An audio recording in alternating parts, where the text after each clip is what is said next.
बड़ा ही प्यारा कहानी जो है आपको सुनाने जा रहे हैं। ज़रा ध्यान से इस बात को सुनिएगा और वीडियो को पूरा देखिएगा।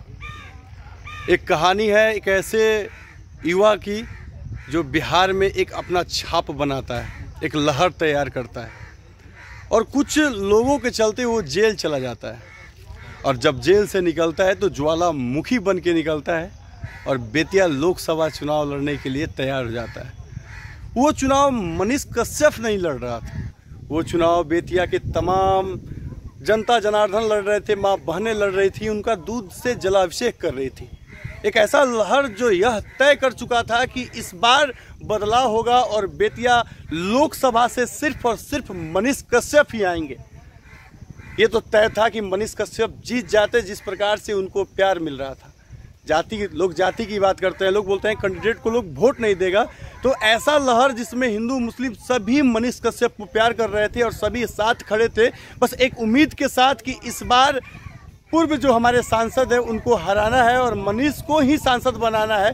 और मनीष जितना अच्छा युवा है, शायद बिहार और चंपारण के लिए बहुत कुछ करेगा।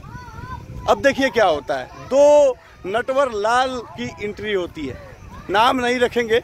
दो नटवर लाल जो अब इस डर में तड़पने लगते हैं, बेचैन हो जाते हैं कि अब बेतिया लोकसभा का सीट जो है गया और मनीष कश्यप प्रचार प्रसार में कुछ ऐसा बोल देगा कि बीजेपी के कई सारे सीट जो है ख़त्म हो जाएंगे, बर्बाद हो जाएंगे। सुबह सुबह का समय है और यह सच बात कई दिनों से दिल में दबा हुआ था, सोचे बोल दे।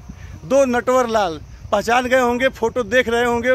और एक बात और आपको बोलेंगे, मनीष कश्यप के फ्यूचर को बर्बाद करने के लिए ये दोनों ने जो काम किया है वाकई में बहुत कमाल किया है। मनीष कश्यप को कैसे फंसाया गया, मनीष कश्यप को कैसे बहकाया गया, मनीष कश्यप को कैसे बीजेपी में मिलाया गया। वही मनीष कश्यप है जो बोलते थे कि हम कई सारे वीडियो बनाए हैं, कई सारे वीडियो। जब यह बीजेपी में गए तो वीडियो बनाना बंद कर दिए। बहुत समस्या होने लगी इनको, घुटन सा होने लगा इनको। ये जो चाहते थे कि हम सिस्टम में घुस के बिहार का विकास करेंगे, चंपारण का विकास करेंगे, इनको यह बात समझ आने लगा कि अब हम एक ऐसे जंजाल में पड़ गए हैं जहां मुझे झूठा बन के और समाज के लिए नहीं, पार्टी के लिए काम करना पड़ेगा। वक्त आया, मनीष कश्यप को समय ने सबक सिखाया और मनीष कश्यप को यह बात समझ में आ गया कि दो नटवर लाल लोगों ने कैसे मनीष कश्यप को ठगा, कैसे बीजेपी में ले गए और बीजेपी ने कैसे बेतिया लोकसभा का सीट बचाया और साथ ही साथ आपका यूज किया, प्रचार करवाया दिल्ली में भी, और आप बंगाल भी गए और शायद झारखंड भी गए। सब जगह जाकर आपने चुनाव प्रचार प्रसार किया। लेकिन मनीष भैया मिला क्या? बाबा जी का ठुल्लू। जब आपके साथ ही पीएमसीएच में अत्याचार हो रहा था तो आपके ही नेता मौन थे और हाँ, सत्ता में कौन? तो मोदी और बीजेपी बैठा हुआ था और एनडीए की सरकार और नीतीश कुमार है। फोटो तो देखने में बड़ा अच्छा लगता है कि मोदी जी के साथ आप फोटो खिंचवाते हैं। फोटो देखने में बड़ा अच्छा लगता है कि योगी जी के साथ आप फोटो खिंचवाते हैं। फोटो देखने में बड़ा अच्छा लगता है कि आप अमित शाह जी के साथ फोटो खिंचवाते हैं। ऐसे बीजेपी के सभी दिग्गज बड़े नेता के साथ आप फोटो खिंचवाते हैं। लेकिन इस बात को समझने में आपको बहुत समय लग गया, क्योंकि जब आप फोटो खिंचवा रहे थे तो आपके चेहरे का मुस्कान ये बात साफ साफ बता रहा था कि आप बहुत खुश थे और आप बहुत हवा में उड़ रहे थे।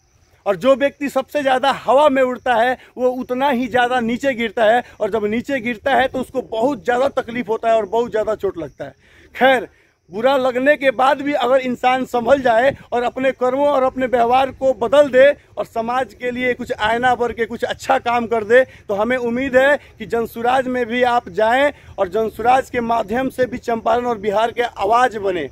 जब जब आपका कोई आवाज़ दबाए और ऐसा आपको लगे कि आप समाज के लिए कुछ कर रहे हैं और आपको कोई रोक रहा है, उस वक्त सारे सब चंपारण के भाई हम सभी आपके साथ रहेंगे।